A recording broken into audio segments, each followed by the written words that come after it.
Right as we're walking out the door, we get the news that our guy Jakobi just signed 3 years, $60 million.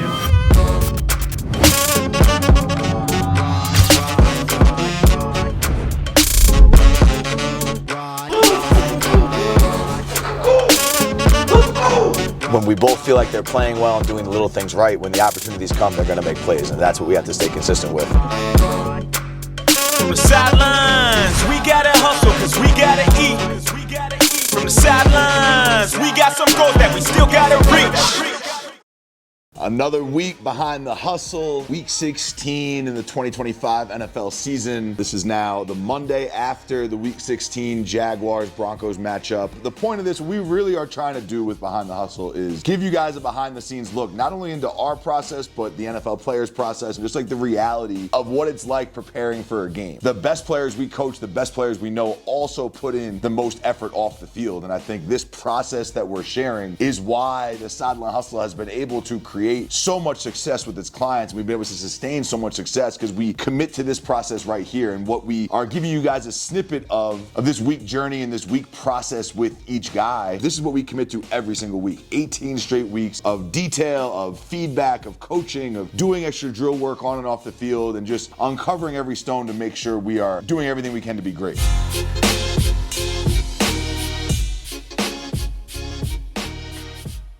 Leading off into week 16, we spent Monday and Tuesday in Jacksonville with Jakobi, Meyers, and Brenton Strange, our two top clients over with the Jaguars. So Monday was just a big travel day. I flew from Denver to Jacksonville, kind of got settled at the hotel in Jacksonville, and I was just watching film all day long. Monday and Tuesday, those are the big self-scout days for me, where I'm watching all of the previous game and then make like a 20 to 30 minute voiceover talking about each detail of each play, what is great, what needs to be improved on. I love how you took this part of our game plan and applied it here, just giving them feedback that creates a path for where to take their game next. Tuesday, another self-scout day. Now we wake up in the morning in Jacksonville. Both Brenton and Jakobi, they come off that Sunday game. They come into the building, they meet with their coaches, they watch the film with their coaches, and they'll probably get like a good hard lift in, and then they're done Mondays. Tuesday is the athlete's full like off day, where they don't have anything required by the team, but that doesn't mean they're off and they're just hanging out on the couch, right? They're still actively spending that time recovering, recouping, doing whatever they have to do to prepare for the next week. And then when I travel to see clients, Tuesday is our work day. This particular Tuesday, met Jakobi at my hotel in Jacksonville Beach. We watched the film of the previous game against the Jets, where Kobe played well. They kind of blew them out, so the game was over kind of quickly. Didn't have a ton of film to watch. We had some great feedback, some great different conversations. We talked a lot about how we wanted to build towards the future in Jacksonville. At that point, he had received a contract offer from the Jaguars, but it wasn't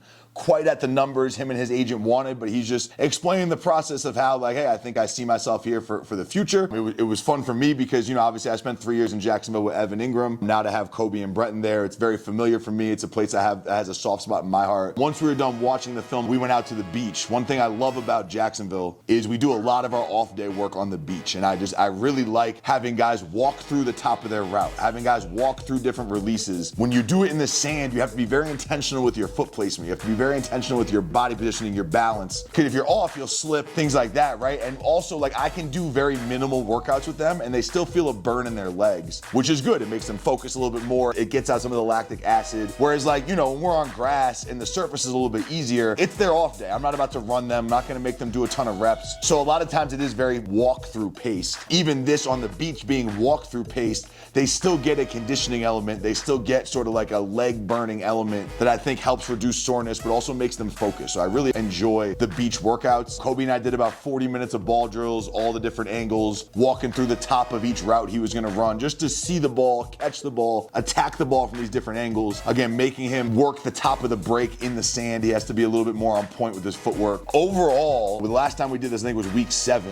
when the Giants came to Denver. And at that point, we were working much more intensely with each guy. It's week 7, bodies are a little bit fresher. Now we get to week 16. Our focus on the work becomes a lot more mental than it does physical. We still like to catch the football consistently, right? Make sure we're getting these sharp ball drills in, these adversity ball drills. They make the catching process more difficult in our drills so that it hopefully makes it easier, you know, come game time. But then it becomes a lot more mental, like the walkthroughs, the film study, the improving them from the neck up is much more important in week 16 than improving them from the neck down because they're beat up, because they have this accumulation of reps. So it was a much lighter day for Kobe. And then with Brenton, his body just wasn't feeling it. And whenever a guy's body isn't feeling it, I'm not going to force them onto the field this late in the season. Brenton and I ended up getting dinner Tuesday night, took him to my favorite restaurant in Jacksonville, took him out to dinner and just had a nice conversation about his future, about how he feels the season's been going, how our process has been going. A really great sit down would be, and a really impactful conversation that we had that I think is going to build a great foundation for us to continue to expand on in the future. I just love those moments when like so much of our relationship happens on the field or via film study. As we grow close as brothers, football is the vehicle for that, right? We grow close because I'm pushing you on the field.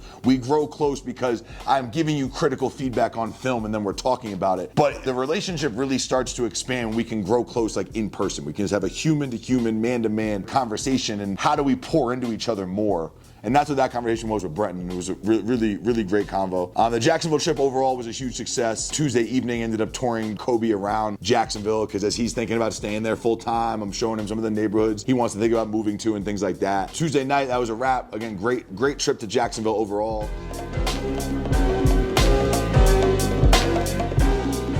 Wednesday morning, wake up, early morning flight. Luke and I had another travel day, getting back to Denver now. Wednesday and Monday are similar where the big focus is traveling and watching film. Monday, I'm watching self-scout and traveling to the guy I'm working with in person. Wednesday now, I'm moving on to the opponent scout, watching some of the opponents for this week, traveling back to Denver, just continuing to prepare for the week as far as the opponent scout. At number 9, we have a double feature, 2 different sail routes. The first one, Luke Musgrave against the Broncos. Thursday morning, we recorded Routes Like Picasso, which is our weekly top 10 routes of the week show that we put a lot of energy and effort into. Thursday night, I had my night with Evan. Headed to the Broncos facility, about to see Evan. Right as we're walking out the door, we get the news that our guy Jakobi just signed 3 years, $60 million to stay with the Jaguars. Super exciting news. Holy shit. Come on, bro. Congrats, bro. You a fucking dog, bro. We basically doubled your value in one contract. Really a pretty cool accomplishment for the Sideline Hustle, for the work we do. Speaking of the devil, there's Kobe's mom. Thank you for all you do. Now you can go for the staying in Jacksonville ends up being a great move for everybody involved, and really just like a cool moment for us because it's like one of those things where he was unhappy in Vegas, worked really hard to keep him focused. Really where this started was the way we kept Kobe focused during the whole Vegas experience. The way he kept playing hard, the way he kept staying committed to the film process, committed to his process, committed to all the detail, and just kept to his standard. That then allowed us to, when he got traded, there was no heavy lift. There was no change in anything we did. Like, we just kept working to the level we've been working at. We stayed on time with everything, stayed on schedule, and there was literally no adjustment for us other than the scenery when going to Jacksonville. Comes in right away and starts playing great. All of a sudden, that process, that rhythm, that standard we created is now in a new environment with new opportunities, and he's come out and dominated ever since. So it's the first time I've ever had a player traded mid-season, and definitely just like a cool feeling for me and for the whole team of just like, got a guy traded, adjusted seamlessly, and earned that motherfucker some money within 6 weeks. Shout out to Mike McCartney, who's Evan's agent. He always talks about how there's 3 tiers of teams in free agency. There's A tier, B tier, C tier, right? A tier is the place where the football makes sense, all that checks out. You know, the situation, the way they're going to use you, the quarterback, the coach, all of those factors. And it's a place you can see yourself living long-term, a place you and your family would be happy. That's an A-tier team. A B-tier team is a place that only has one of it. Either the football works out, but you don't really want to live there, or it's a place you'd love living, but maybe the football situation is not the best. And then C-tier is a team that has none of those things, which means that if you're going to go there, they got to pay you the most. And my whole thing for Kobe was like, make sure you give Jacksonville its due diligence, so you give it a chance to become an A-tier team. Like, give your family a chance to love it there. Make sure you're at the best place. And, you know, Jacksonville's interesting because it's a very different vibe near the stadium versus how it is on the beach. I personally love Jacksonville Beach. That's where Evan lived. That's where I live. So, you know, once I got him down towards the beach, he started to enjoy his time there more. He started to open up to the idea of being there, and all of this kind of happened so beautifully, where his comfort level, the way he was playing, how much they wanted to invest in him, it all kind of came together at the same time. And now here we are signing on for 3 more years. Definitely just overall a win for everyone, man. And just proud of Kobe. He deserves it. He's made $73 million since we started working together as an undrafted free agent. Pretty incredible number right there. And he's got more to earn. He's going to be 30 31, 32 years old, and this contract's over in the prime of his career, ready to fucking play 5 or 6 more years. So there'll be a lot more to come. I hope we can win some games in this time, make some deep playoff runs. That's really the goal. But shout out to Brandon too, his agent, getting the job done, getting him up to a great number. Again, 3 for 60, 40 guaranteed. It's just a great contract for Kobe, man. Really happy for him and happy for us. Excited to be in Jacksonville for some more time to come, and just proud of the team for the way we handled this process. And Kobe is officially the highest earner in Sideline Hustle history to this point, which is pretty cool. Undrafted free agent, about to make $100 million over his career. We spent about an hour on the field inside their indoor facility, throwing different angles, different movements, weighted ball drills, just all the things that allow him to feel like he's catching the ball really confidently and really powerfully. And then Thursday night was our film meeting where we kind of introduced the defense. So we introduced the Jacksonville Jaguars. Here's their scheme based on some of the routes you have. Here are some of the adjustments to make. Here are the key points to keep in mind. And then when we get to man-to-man situations, here is who your matchup will be and some of his tendencies and how we want to attack him. Thursday is kind of like the overview of the plan of attack, the common themes, everything you want to build your game plan around. It's cool that Evan and Kobe were playing each other because I was able to celebrate with Kobe, then go right to the field with Evan. And Evan, who's playing Kobe, is also very happy because, the Sideline Hustle is a family and we all really love each other and care for each other. So it's cool preparing to play Kobe, to feel Evan's joy for him, and then kind of switch hats and switch our focus and get ready to help Evan play his best game possible. And that's all what happened Thursday. Bit of a whirlwind, but that is the reality of our life. And it was cool to actually have that happen while we're on camera, while Luke's here, and to be able to document all that, because those are the things where my job is very there's 3 parts to it, right? It's the film study aspect of assessing your previous game and assessing the opponent and giving you the details you need to continue to improve. It's the physical aspect of continuing to execute the ball drills, continuing to execute some of the walkthrough stuff to help them improve on the field. And then it's just like the emotional aspect, the brotherhood aspect, the holding them accountable, keeping them focused, supporting them emotionally, like just being there for them in whatever way the situation calls for. And this was a week where we got to really experience all 3. Friday, we woke up, had a great conversation with our young tight end Theo Johnson for the Giants, which was just another situation where this is the longest Theo has ever played football, right? It's his 2nd year in the league. He was hurt as a rookie. And you come off college, you only play 12 games, this is week 16. Theo's never played this deep into a season. His body hurts, his team is losing. There's just a lot going on there, and we were able to have such a cool conversation just about the way he's perceiving this season and the way he's perceiving his own body of work, the way he's attacking his work. Friday's a big phone call day, right? Where I've sent everyone the information, I've given each client time to review the information. Then let's get on the phone and talk about what you've seen. How do you see 24? How do you see number 2? How are you gonna attack him? If you ever have a slant versus him, how do you wanna run it? We're assisting each guy create his plans. And at the end of the day, those plans are going to be executed based on their instinct in that moment, but the work is to help them train their instincts. It's decisions where I know I want to attack here unless. I know I want to run the route like this unless he responds like that. That's really helping the guys understand the tendencies of the defensive players. So Friday is all phone calls. Saturday is another day where Evan and I generally follow up with some physical ball drill and catching work. But again, this late in the season, whenever the athletes feel like their body tells them that they need some rest, I never push back against it. Evan's body was just feeling a little bit. He's like, I'm not really trying to do much extra on Saturday. So we literally drove to the field that we normally work at, sat in the parking lot and talked about life, talked about him, emotionally as a human, all those sorts of things, but then just walked through some of the plans. Against the linebackers, play like this. Against the nickels, play like that. Obviously for Evan, right, a big game for him playing his former team. Him and Brenton Strange, he's been like Brenton's mentor. Ev's a big reason why Brenton came into our programs, or them playing each other is a good kind of older brother, younger brother, little rivalry. Ev played well, Brenton played well. But then we get to the game Sunday. It was a good game. We expected it to be a physical, hard-fought game, and it was. I mean, the Jaguars kind of came in and dominated. It was close the first half. Fake the give to Mims, and Nix will throw. Floats it open. He's got his man Evan Ingram, the former Jaguar, rumbling down the sidelines and out of bounds. Off the play fake. Lawrence looking, floats it out. It's his tight end Strange to the 26. Lawrence looking for Strange to the end zone. Diving catch. Touchdown Jacksonville. Let this happen. It's just the deep in route, right? You're clearing in the middle. There goes Talanoa. Hufanga out. PJ Lockout. Riley Moss has got outside level. The 2nd and 10 snap. Lawrence Over the middle, diving grab by Jakobi Meyers. Somehow it's on first down off the play fake. Nix sets up and he's looking deep. Wants Franklin, drops it in. Franklin with a catch. First and goal Denver at the Jaguar 9.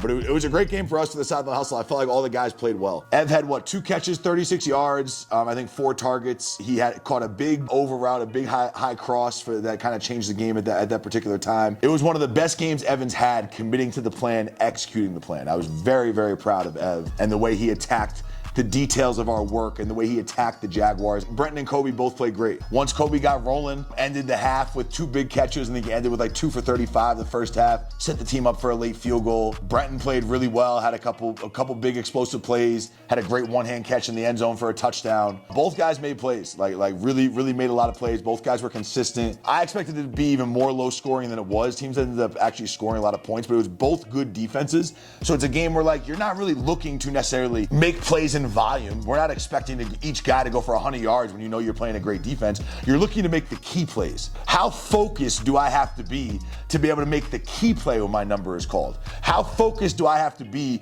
to outlast a great defense, right? A team that's not just gonna break. That takes a different level of focus and tenacity and physicality. I thought all 3 guys showed up really well in the run game. And shout out to Troy Franklin too, our 4th client playing in this game. Troy also played great, caught a deep post. Your number might only be called one time and it's an opportunity to change the game. And are you going to convert? And I felt like all 4 guys did that. I thought everyone made the plays when their number was called for them. Everyone contributed to their team fighting to win. What was really special for me after this game is when I get to spend some time with the guys after the game. That's kind of a moment where they have their guard down the most. They're the most comfortable. They've kind of played a game. There's nothing to rush to. I was able to see Brenton and Kobe and spend some good time with them after the game, hanging out with Kobe's dad, who I've become close with over the years. But really what was a gem for me is Anthony Campanelli, the defensive coordinator for the Jaguars, is my closest friend in coaching. I GA'd for camp when I was at Rutgers. I coached at Albany for a year, and then my first big break was at Rutgers, and Anthony Campanelli was the guy I worked for, and Ant taught me everything about coaching. We've had a similar background. We're both New Jersey guys, both coached at Don Bosco and kind of created our roots there. But Ant taught me what it was really like to coach your players hard and enforce an incredibly high standard and be incredibly hard on them, but then also love them off the field and wrap your arms around them off the field. And as far as the art of coaching, there's no one better in the world than Anthony Campanelli. There's no one who I've looked up to more in the coaching world. It's a crazy full circle moment for me because Camp is now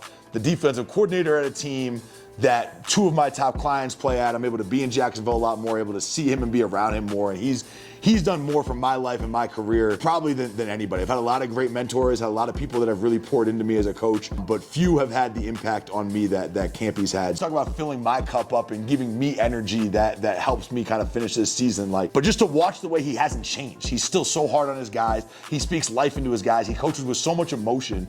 And I take pride in the fact that the higher levels I've gone from high school to college to D3, now coaching the NFL, I feel like I haven't changed. I feel like I coach with the same raw emotion, the same intensity, the same love for my players. And to watch Camp, who I've also come up the ranks with, and he's coached at every level. He's coached at high school at Don Bosco, at all these different schools in college, has been a linebacker coach in the NFL, now he's a defensive coordinator. He's gonna be a head coach in the NFL soon. It's a beautiful thing to see. We were having our coaching conversations. We weren't talking about what scheme he called or what he's talking about, the emotion he pours into his players. He's talking about how tough his players are.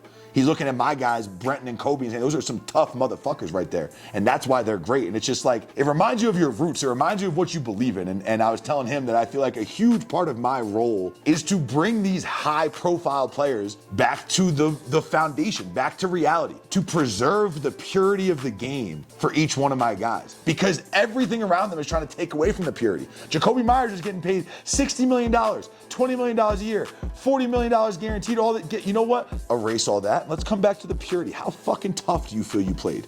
How hard do you feel you played? How much effort did you play with? Were you leading your team? Were you speaking life into your team? Did you finish every rep? The purity of the game. When we bring everything back to the energy, the effort, the focus, that builds these performances. The money and the contracts and success, those things come naturally. For some people, they're just getting to know Anthony Campanelli. He's going to be a name to be reckoned with for a long time because of the way he loves his players and because of the way he pours into his players. So Campy is a huge reason why we're even on this camera talking about this, why I coach the guys the way I coach them. Camp is kind of the foundation of my own coaching style. So overall, a great week for the Sideline Hustle. Really cool behind the hustle week to bring you guys through. Just really love what I do, love being around these guys. Grateful to have this role with each guy and grateful just to see them continuing to pour into our process and continuing to see the process and to see the standard produce the results for everyone involved. So proud of the guys and appreciate you guys coming along for the ride. Another episode of Behind the Hustle, and we're out. We got some goals that we still gotta reach.